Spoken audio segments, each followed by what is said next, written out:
Yo, beautiful people, it is Jam here, Mr. NiceGuy here. And we are the experts on the couch, episode 2. If you're wondering where my voice has gone, I've been celebrating Arsenal's Premier League win. Come on. So Sunday, maybe some would say I took it a bit too far, but 22 years in the making, I think I had every right to celebrate how I celebrated. No, the special times out there. As you said, I went on Instagram and saw different stories and all of you guys in different pubs. I was like, oh, this Arsenal Oaks is living the dream out. Sunday was something else. Like I said, 22 years, and then still this Saturday, we have a chance to make history playing PSG in the final of the Champions League. So is that in Bilbao as well? That's in Budapest. Budapest. Yeah, so excited for that one. Exciting times if you're an Arsenal fan, or if you like the Premier League in general. There's a Premier League team that's in the final. Yesterday we saw Crystal Palace win the Conference League. Aston Villa won the Europa League. So Arsenal's the only one that's in the final that hasn't secured the trophy yet, but the other English teams have. Well, there's the key word you use is yet. Yet. But I think first and foremost we will start with the schoolboy results. We'll talk. Touch on them, yeah. Another interesting weekend of schoolboy rugby. Because there's also there's been a shift in the positions of the rankings after this past weekend's results. So yeah, let's get straight into it. Paul Russ 28, Paul Boys 22. I don't know if you caught that game at all, but that sounds like it was a close one. Yeah, so watched a bit of it. I mean, those two teams are always an absolute screamer of a game. But I mean, Paul Boys came out there expecting a W, as they always do. But Paul Russ, really, Chad Pfeiffer and the boys showing what they have out there. Because I think with the Paul Boys, they were on the high from beating Stellenberg the week before. So I'm sure they came into that game, like you said, very confident. Obviously wanting to show that they still part of the the big boys. And a scalp that's Paul Russ is good for any rugby team if you win against Paul Russ. And they beat them. The Paul Boys beat Stellenberg convincingly. 29 points to 7. It was a good Stellenberg side. So that means Paul Russ' season's on track. So I think Paul Russ will be one of the teams to follow right through to the end of their season, just to see how well they go. Naturally. And then the second one we have Paarlgem 61, Wynberg 14. Wow. Another huge score this weekend, but Paul back-to-back beating Southern Suburb schools by 60. That's not easy. And as you said last week, that Wynberg side's absolutely electric at the moment. But I think this Paarlgem side didn't like losing at the beginning of the season, so they're coming out hard now. Yeah, exactly. There's a lot of, they've got vendettas with every schoolboy team. Yeah. And they try to show guys that whatever happened at the start of the season, it's over. We are on like the team that's in form now, and we're in Gimmy mode. Yeah. So I think with Paarlgem doing what they're doing right now, I think the Paarl derby is going to be very interesting. Sure. We should try to go out there, actually. Yeah, I'm definitely going to go there. Wynberg just beat Grey with the 40 points, and then now that they catch 60 points, shows you schoolboy rugby. It's a funny thing, You just never know. And then this one was quite a close one. Stellenberg versus Rondebosch. Stellenberg 33, Rondebosch 26.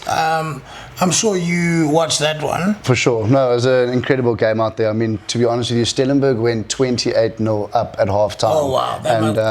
after a couple of hits that the Rondebosch boys put in, they finally started believing that they're actually in this game. And they came back and it was 28-21, and then Stellenberg pulled slightly ahead. And then at the end of the game, we were actually in their 22-meter going for the draw.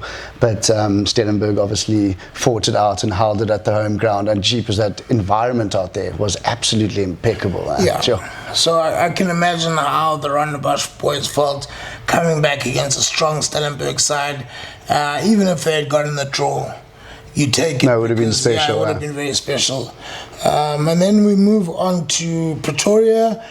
Affy's 46, Cares 28. I feel like Cares is having a bit of a up and down season, and Affy's obviously coming off that win against Bloom, so I feel like this was a fair result. But as you said, looking at that Cares side, it looks like they have a different team every week, looking at the results. Yeah. It's so inconsistent. It's a bit of a shock, but I wonder what's going down that side. But yeah, they looked decent at their festival. Then the next week you'll hear them get a bad result. So I think obviously it's a bit up and down for them. For sure. And same thing for Affy's. I mean, they also had 1 or 2 losses at the beginning of the season that they shouldn't have lost. And they're coming back hard, just like Rugby are putting points on teams. Yeah. And then this one was very close. Bishops 37, Durbanville 36. I must be honest with you, I'm not familiar too much with Durbanville, so as someone who went to school in this area, what is Durbanville like? Should it have been that close? Are they good, or like where did Durbanville sort of rank in the overall? Yeah, they've come a long way at James. Obviously, like, we've never always played them. They've never been in the first division, like, at all the time. Yeah. But when I was at school, at least. But at the moment, they've come a long way, and almost in a sense, looking like a Stellenberg type of story. Where in like 8-10 years, they're going to have the players out there. Because what the difference is now is that they are actually keeping all their players, not sending all of these world-class players to Paul Boys and Paul Roos. So these schools are actually creating like a dynasty of a rugby history in their school, which is so special to see, actually. Yeah, so, and then this one was probably the biggest margin in the country. Poland Lampo 83, Milnerton 0. If I'm correct, Milnerton is the old school of Damien Dialende. That's correct. Talk us through. I haven't seen any highlights or anything, but 83. I know Poland Landbo can be good, but 83-0 sounds and looks a little excessive. No, as we mentioned in episode 1, to be honest with you, they haven't got the strongest side I've ever seen Poland Landbo before.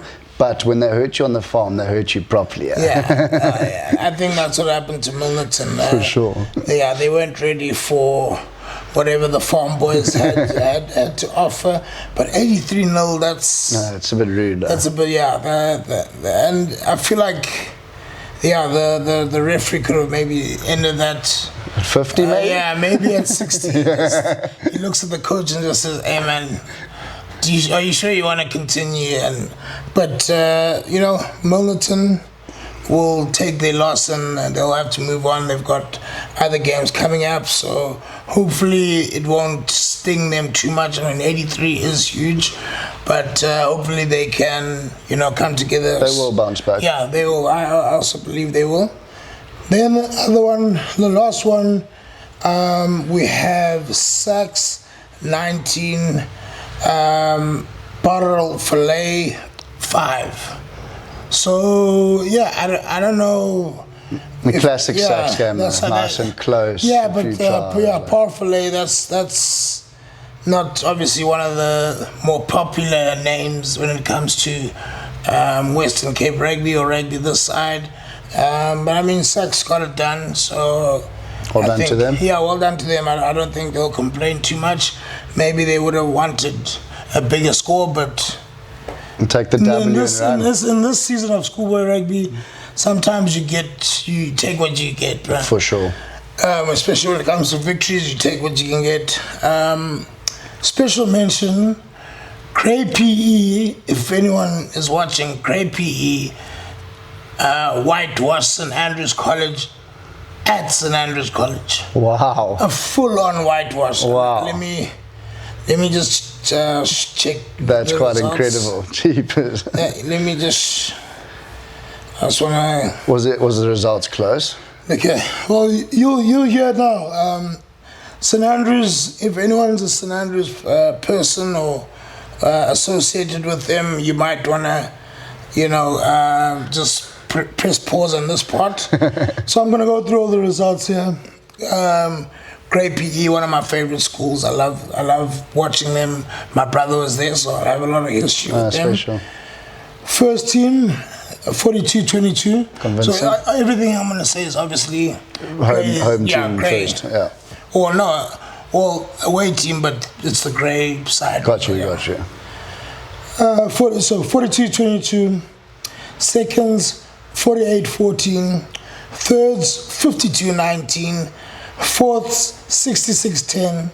Fifths, 17-14. Sixth, 82-0. Sure, moments in that. 16A, 17-7. 16B, 58-5. And the 15A, 76-0. Jeepers. And the 15B, 98-0. Rude. And the 15D versus SAC and the 15C, 65-0. And the 14A, 67-0. And the 14B, 85-7. And the 14D versus SAC and the 14C, 77-7. Sheep, there's a lot of donuts there. Yeah, there was, that was I mean, that's one of their big rivals. For them to get whitewashed at home like that it must be devastating. But someone sent me some videos while they were at the game, and they were just like, I think as a school, because St Andrews is having such a bad season, they're so demoralized, they're deflated. So I think they're probably looking for the season to end. For sure. Yeah. But imagine those grey braais and get-togethers. Oh, yeah. The brandies and beers must have been flowing. Yeah, must have been flowing nicely after the game. Okay, before we move, now we're going to move on to URC. But before I do that, I just want to talk about the rankings change. So Paarl still on top. Paul Roos has moved up 1 to number 2. Stellenberg rather has dropped to 3rd. It's harsh, eh? Even after winning, you still drop. After winning, Garsfontein remain 4th. They're having an incredible season. Are they staying up there? Garsfontein beat Stellenberg, if I'm correct. Yes. Incredible game that was. Affy's number 5. They've gone up 1 place. Great College finding themselves slipping to 6th position. Number 7, Paul Boys. Number 8, the undefeated Hilton College. I wonder why they're not higher. I also asked the same thing. Number 9, Oakdale. And getting into the top 10, moving up 1 spot, is Monument. Oh, Monument cracking the top 10. Well done to you guys. It must be exciting for them. For sure. Exciting times. And then now let's move on to the big news of this weekend. Obviously, besides Arsenal, PSG, but on the same level, URC quarterfinals. Super exciting times. As you said, 2.5 hours before the Arsenal kickoffs, the Stormers. Can we ask for a better Saturday? No, that's a Saturday experts on the couch dream of. This is true. Where we give our unsolicited opinion, and we think we know better than Dobbo and the boys when it comes to team selection. But so let's start with the first one. Glasgow versus Connacht. What insight can you give us there? Obviously, Glasgow have been training super hard and there's not been many injuries in the squad, so I think they are looking incredible in terms of the cohesion that they've created throughout the season. Connacht, on the other hand, obviously have some individual brilliant players out there. I'm super excited for this game. I think Connacht's going to come out firing because they've got nothing to lose out there in Scotland. But yeah, I just think that Glasgow, as I said last week in episode 1, that Glasgow side in Scotland is another beast. So what's our prediction going to be? Glasgow 10 to 12 points. Glasgow by 10 to 12. Lock that in. Okay, now we've got Vodacom Bulls versus Munster. Sure. I mean, as you said last week, Jam, the person that trains the people, the Munster squad for South African rugby, has just hit the nail on the head perfectly. He really has done well, and I'm always scared of this Munster team coming to any South African stadium. But we all know Loftus is another story out there, and I think Bulls are going to be too strong. That side's also looking immensely good at the moment. I think the Bulls team is getting it right at the right time, which obviously matters in knockout competitions. There was a stage where they didn't look as strong, but now, like you're saying, it looks like they could be favourites for this game for Munster. So I am going to go, I don't know what you're going to go with, but I'm going to go with the Bulls. The Bulls by 6 or 7. Beautiful. Love that. That's the one. That's the one. Lock that in, ladies and gentlemen. Lock that in. If you win any money off these predictions, please at least invite us out for a couple of cold ones. We don't ask for too much. Just, we're not couple asking, cold ones, good chat. If any of these predictions, come to life, just know where you heard it first. And then the big one, Mr. Nice Guy, is DHL Stormers versus Cardiff. Exciting times, That is going to be a cracker of a game, I believe. Yeah. What do you think their thoughts were on the plan after obviously beating the Stormers 2 weeks ago? Yeah, I mean, from the Stormers side, that's enough motivation. And I'm sure Dobbo's spoken to the boys and said, listen, that game's over. That's a pool game. That's over.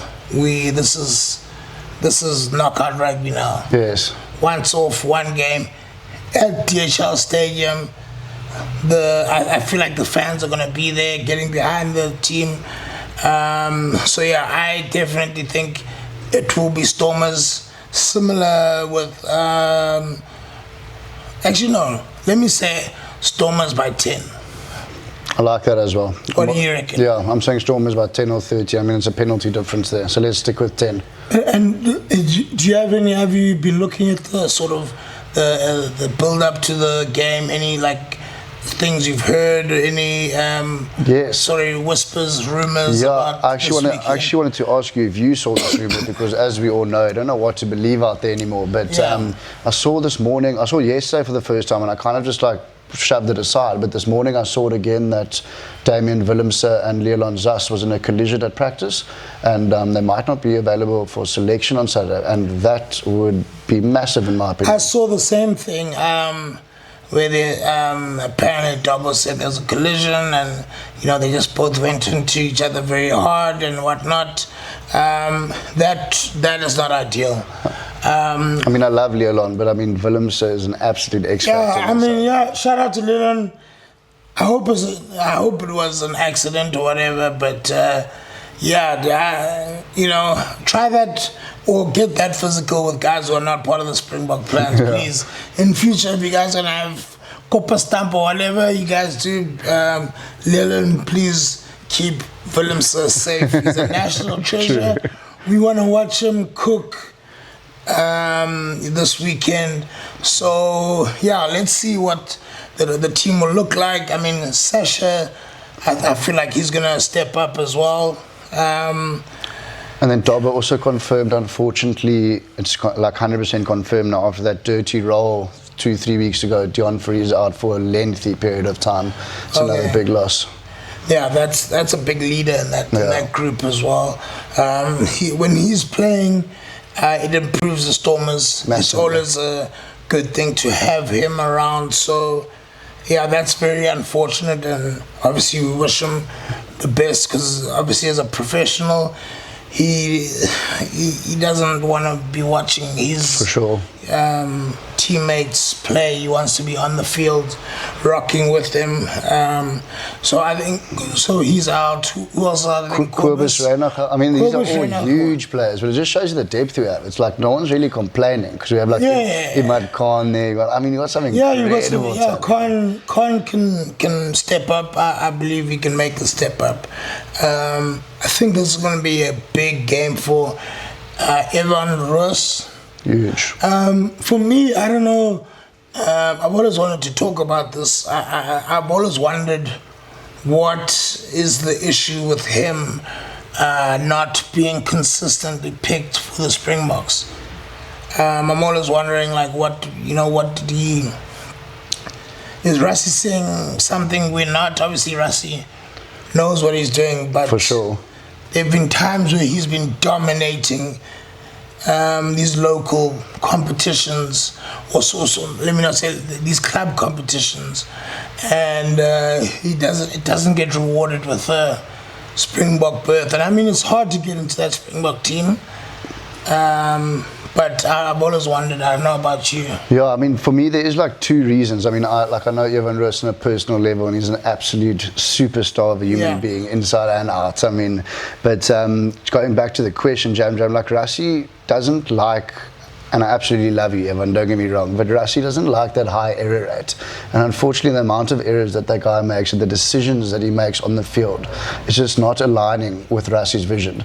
But secondly, as you said, making that Springbok squad as a loose forward is something like you need to be an absolute freak of nature. Even when the Springboks have not done well, there's always hot competition for the loose forward spots. I just remember when there was that documentary series, the Springbok Saga, back in like the early 2000s. Now I'm revealing my age, but anyway, so the one of the main topics there was how Gary Teichmann was dropped as the captain just before the '99 World Cup, and he was basically at that time Nick Mallett was like, I think Skin Stat's better than you. So even as far back as then, the loose trio has always been a focal point of South Africa, strong point for South Africa, and a difficult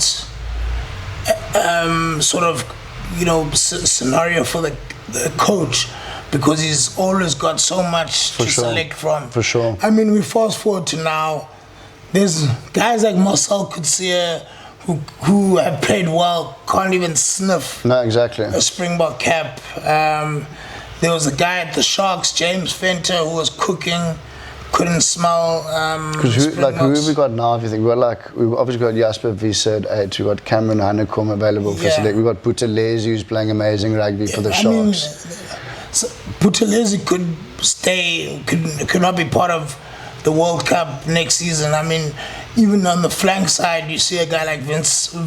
Yeah, Tchuka, he could be. Exactly. And then again, you have like Sia covering 8 to allow Paul de Villiers and these players to come in at 6. Then you still have Eskom, Marco van Staden.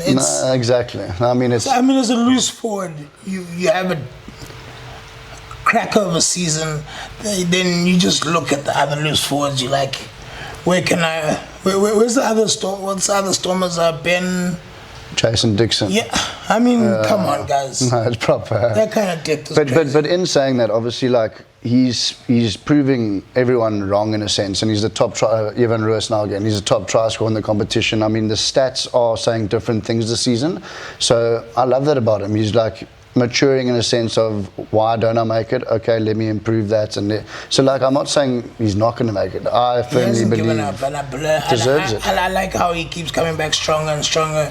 So I respect that, and obviously we wish him the best. For sure. As the experts on the couch, we think you should be part of the setup. 100%. And then the final game. Let me just get it here. The final game. It's an exciting game, this one. I'm so nervous. Leinster versus the Lions. What do you have for us there, Mr. Nice Guy? No, it's going to be tough out there. It's going to be really tough, obviously, with Asanati. Obviously, 2 weeks ago, been giving his 18-month ban. So unfortunate. I'm very, very sorry about that. Yeah, as experts on the couch, I feel like you and I are the same. We hope people will support him and not just, condemn him. It's a very tough situation to be in. He looked like he was in the form of his life. For sure. Which he actually was. He was in the form of his life. 12 months before the World Cup. 12 months before the World Cup. It must be devastating for him.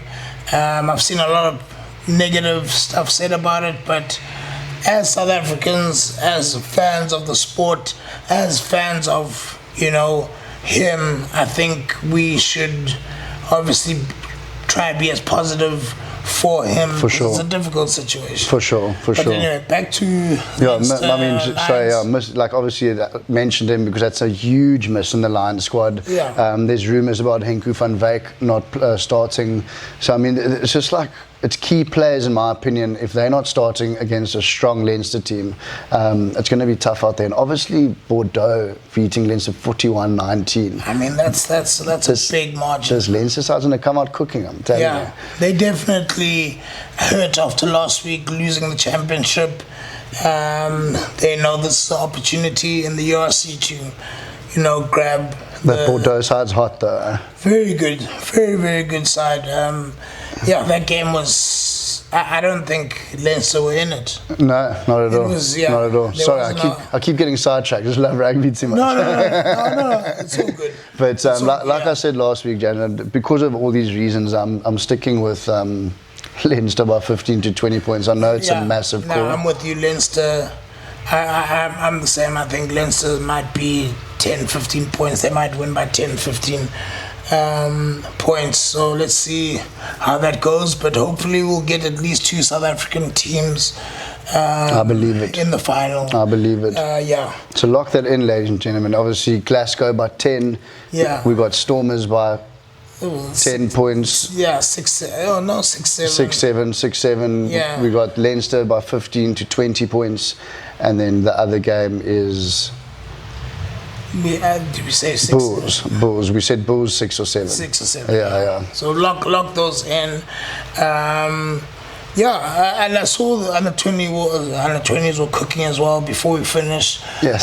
They looking good as well. So 97-0 against Chile at Ronnemosh Boys. And then they played against and then on Tuesday, Fiji, in Wynberg. So South African rugby is in a healthy spot. 83-25. Yeah, South Africa, the youngsters are doing very well. We're in a good space as a country rugby-wise. I'm very happy with those results for under 20s. It means that that we've got a lot of depth. And for sure. We're going to have a lot of talent coming through. That Kevin Foote is doing some wonderful things. Yes, and congratulations to him and his staff. So for me, it's if we can dominate this thing for some time. If we play the cards right, I think we've gotten everything that we needed to off our chests. So this is the Experts on the Couch with me, Jam, Mr. Nice Guy out here, and we want you to like, subscribe, share the reels, share the content. This is about guys who love sport, who don't necessarily play it, but want to be having their opinions shared online, having debates online, and just creating a community where we talk positively about sports because we love sport, and that's what brought us together, and I think that's what brings a lot of South Africans together. So 100%. Please like, subscribe, share our content, and we'll have more videos for you dropping weekly. Enjoy this weekend, ladies and gentlemen. Let's go Stormers and let's go Gunners. Let's go.